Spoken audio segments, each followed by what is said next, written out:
Before you ever touch a dollar, before you think about stocks, real estate, or side hustles, you have to master the single most powerful asset you already own, your mind. Because the truth is, money doesn't change who you are, it amplifies who you are. If you're reckless without money, you'll be reckless with it. If you're disciplined without it, you'll multiply it when it comes. Financial success begins not with a paycheck, but with psychology. The way you think, the way you feel, and the beliefs you hold about what's possible for you. Most people never build wealth because they've been programmed from a young age to fear it, to misunderstand it, or to see it as something reserved for the lucky few. They grow up hearing phrases like money doesn't grow on trees, or rich people are greedy, and they internalize those messages. They start to associate abundance with guilt or ambition with arrogance. And without realizing it, they develop a subconscious resistance to wealth. So when opportunity comes knocking, they hesitate. When they earn more, they spend more. When they could invest, they doubt themselves. Not because they don't want success, but because a part of them believes they don't deserve it. To change your financial life, you must rewire your financial identity. You can't outperform the story you tell yourself about who you are. If deep down you still believe you're someone who just gets by, that belief will sabotage every attempt to get ahead. The way out is awareness. Start noticing the language you use around money. Do you say, I can't afford that? Or do you say, how can I afford that? One closes the door, the other opens your imagination. Your words shape your focus, and your focus shapes your future. People often think financial mastery is about numbers, interest rates, stock charts, budgets. But numbers only matter once your mindset is aligned. Because a person with the right mindset can turn a small opportunity into a fortune, while someone with the wrong mindset can lose millions overnight. The mindset of wealth is built on patience, discipline, and purpose. It's understanding that money is a tool, not a trophy. It's not about chasing wealth to prove your worth. It's about using wealth to create freedom. Freedom to live on your terms, to give, to grow, to serve. When you operate from scarcity, you cling, you fear, you react. When you operate from abundance, you think long-term. You invest, you create, you move strategically. You don't ask, what can I get right now? You ask, what value can I build over time? That shift from consumer to creator, from spender to investor, changes everything. Because money flows to those who understand its energy. It's attracted to vision, to confidence, to clarity. The more certainty you bring to your financial life, the more opportunities you begin to see. And here's something most people miss: wealth doesn't start with earning more. It starts with thinking differently about what you already have. If you can't manage 1,000, you won't manage 10,000. If you can't save $1, you won't save 10. The discipline must exist before the dollars arrive. You train your brain to handle more by mastering what's already in your hands. That's how financial confidence is built. One decision, one disciplined act, one conscious choice at a time. Money will never make you more fulfilled. It will only magnify what's already there. That's why the inner work comes first. Because when your mindset is grounded, when your beliefs align with abundance, you stop chasing money, and money starts following you.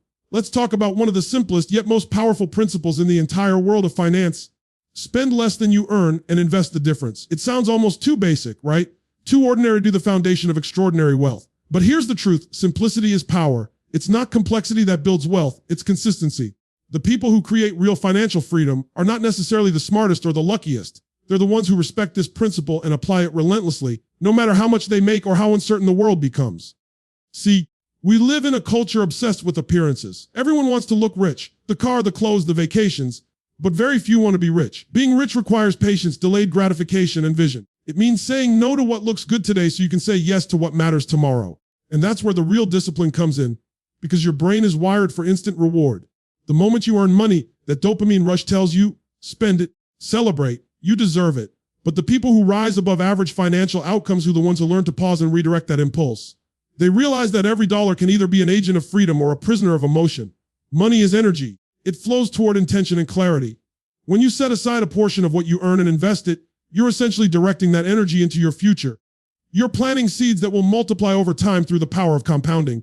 The quiet miracle that turns ordinary effort into extraordinary results. Albert Einstein once called compounding the eighth wonder of the world for a reason. It rewards patience like nothing else. The earlier you start, the less you need to do. The later you start, the harder you must work. It's not about time in the market, it's about time in the market.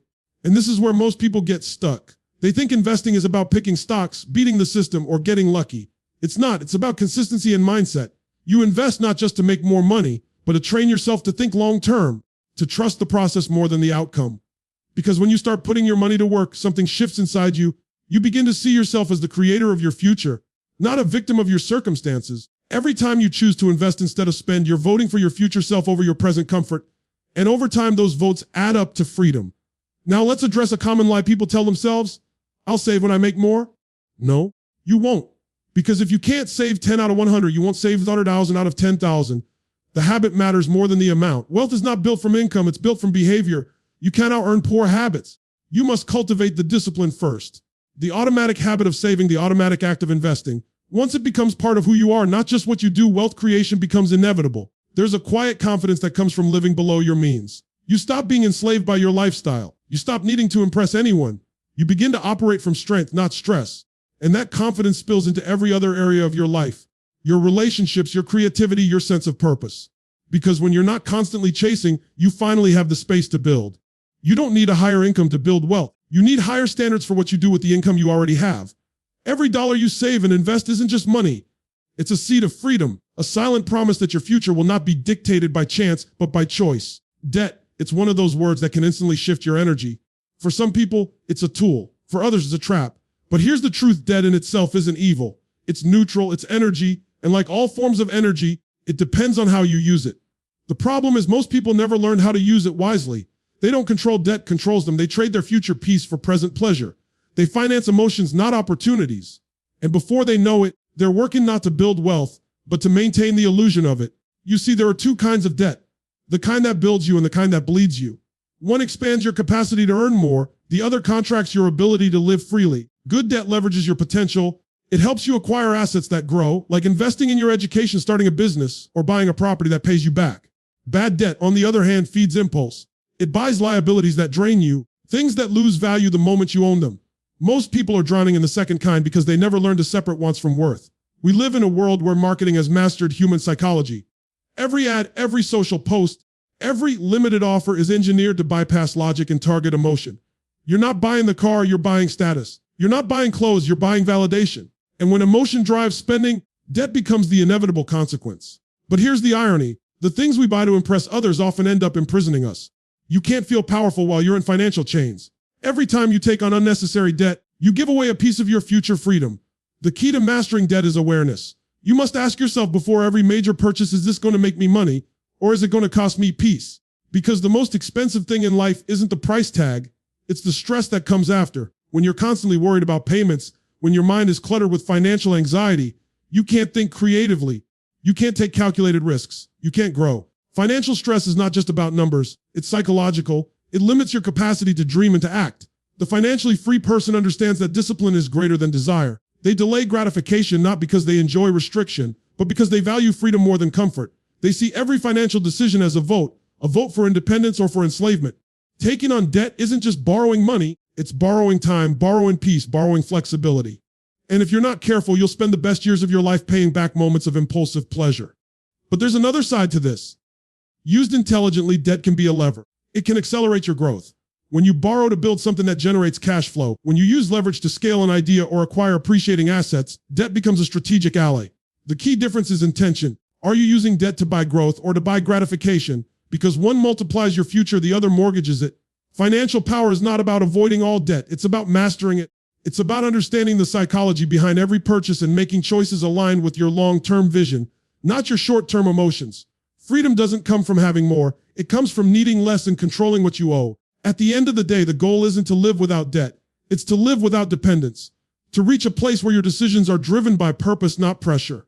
Where money serves you, not the other way around. If there's one lesson life keeps repeating until we learn it, it's this. Relying on a single source of income is like standing on one leg. It might hold you for a while, but one unexpected shift, an economic downturn, a job loss, a health issue, and the whole structure collapses. Financial security isn't built on stability, it's built on adaptability. The people who thrive financially are the ones who refuse to depend on one stream. They understand that true freedom isn't about how much money you make. It's about how many doors remain open if one closes. We've been conditioned to think in linear terms: one job, one paycheck, one path. But the world doesn't work linearly anymore. The economy changes overnight, industries evolve, and technology rewrites the rules faster than most people can adapt. If your income depends entirely on one employer or one business model, you're not secure, you're vulnerable. Financial freedom comes from diversification, from creating multiple streams that can sustain you regardless of what happens in the marketplace. Think of wealth like a river system. When one stream dries up, the others keep the flow alive. It doesn't have to start big, it just has to start. Maybe it's an investment that generates dividends. Maybe it's a side business that grows into something substantial. Maybe it's real estate, digital products, or consulting. What matters is momentum. Each stream represents another layer of stability, another degree of freedom. The goal isn't to chase everything at once. It's to plant seeds in multiple areas and let time do the heavy lifting. But building multiple streams isn't enough. You also have to protect what you build. Too many people focus solely on income generation while ignoring risk management. You can't grow wealth if you can't keep it. Protecting your assets means understanding the silent forces that can erode them.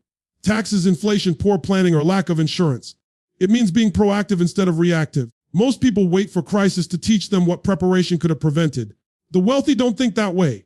They play defense as strategically as they play offense. And here's something people rarely talk about: protection isn't just financial, it's psychological. When you're diversified, when you know that no single loss can destroy you, you operate from power instead of fear. You take smarter risks, you make clearer decisions. You think long-term because you're not constantly fighting for survival. That mindset, that sense of security rooted in preparation, is what allows you to grow exponentially.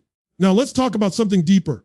Money at its highest level isn't just about accumulation, it's about alignment. Multiple streams of income aren't just about profit, they're about purpose. When you diversify, you're not only expanding your financial base, you're expanding your identity. You're learning new skills, testing new ideas, and expressing different parts of yourself. Wealth in its true sense is the freedom to explore who you are and what you can contribute. And when you reach that level, when your money is working for you instead of the other way around, something powerful happens. You start to see time differently. You stop measuring life by paychecks and start measuring it by impact. You stop asking, how much can I earn? And start asking, how much can I create? That's the point where money becomes more than a necessity. It becomes a tool for expansion, of self, of others, of purpose.